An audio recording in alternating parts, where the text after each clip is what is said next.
It's just too perfect. Like, my mind is blown. This article could have been written about Dota. Most people are just playing on max stupid stacks and they don't even realize it. Do you ever catch yourself being stupid in your Dota games? Making bad plays, but knowing you know better, and right after you're cursing yourself and you know what to do, but somehow you're just not doing it correctly. Good news, it's not exactly your fault. Well, it is, but not in the way that you think. You're cognitively compromised and you don't realize it.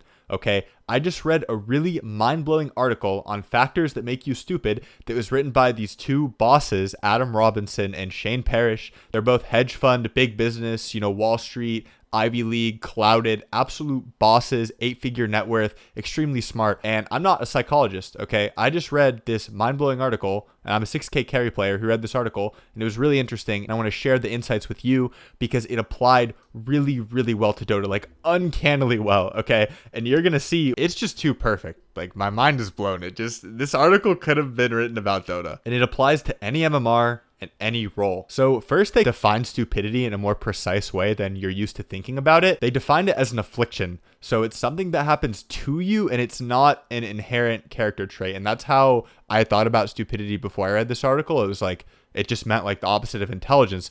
But people think stupidity is the opposite of intelligence.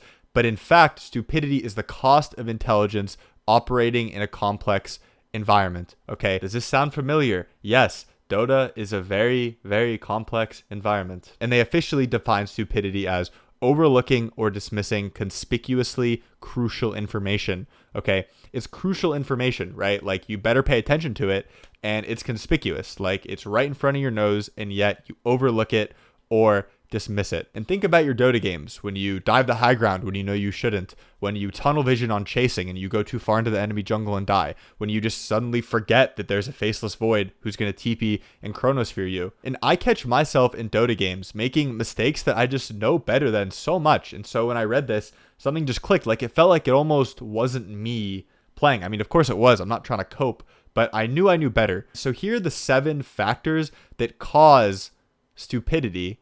And you're about to see that it applies way too well to Dota. If any of these 7 factors are present in your Dota game, you are cognitively compromised. And they stack. That's the worst part. If multiple of the factors are present, you get more stupid and more cognitively compromised than if just one is present. And they stack up to 7. And you're going to see, like I keep saying, so many of these are just in every Dota game. It's crazy. Most people are just playing on max stupid stacks and they don't even realize it. So the first factor is fixation on an outcome. Okay, we're just getting straight into it. Does this sound familiar? Because it should. You want to win, you want to gain MMR, and you are fixated on a specific outcome. You're not just trying to play well, you're trying to win. The second factor is rushing or urgency. This is when you're trying to end the game because you get bored.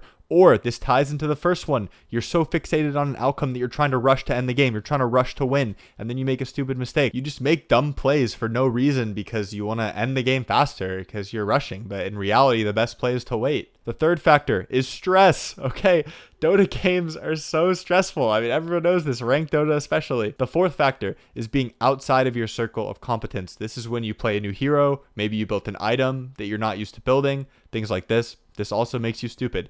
The fifth factor is being in the presence of an authority. Now, I love that they put authority in quotes here because it's not actually real. It's just like you perceive it. And this is less applicable to ranked. It's more when like a super high rank joins your party when you're just playing party queue or something like that. The sixth factor is being in a group where social cohesion comes into play. Okay, this is when you try to subconsciously fit in with your pub teammates and you don't want to go against the grain. You don't want them to flame you, so you just go along with their stupid plays. Or in party queue when you don't want to, you're like playing with your friends and you don't want to like cause friction or something like that. Or being in Discord in party queue games, okay, it increases social cohesion.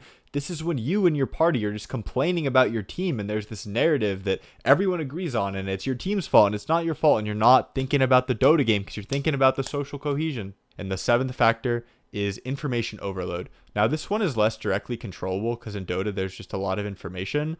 But I thought it was really interesting that literally all those factors like apply to Dota super well.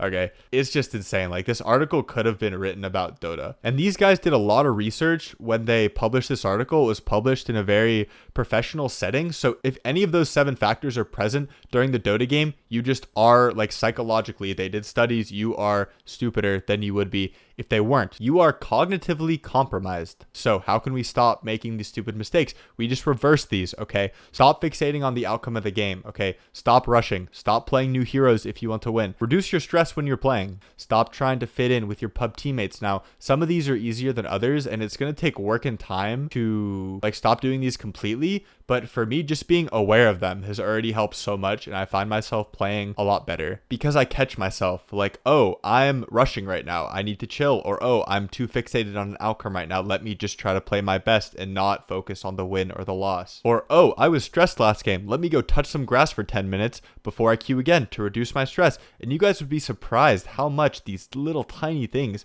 just help. Like, it's all because of this article. Like, I gotta thank the hedge fund gigachads for making me a better Dota player.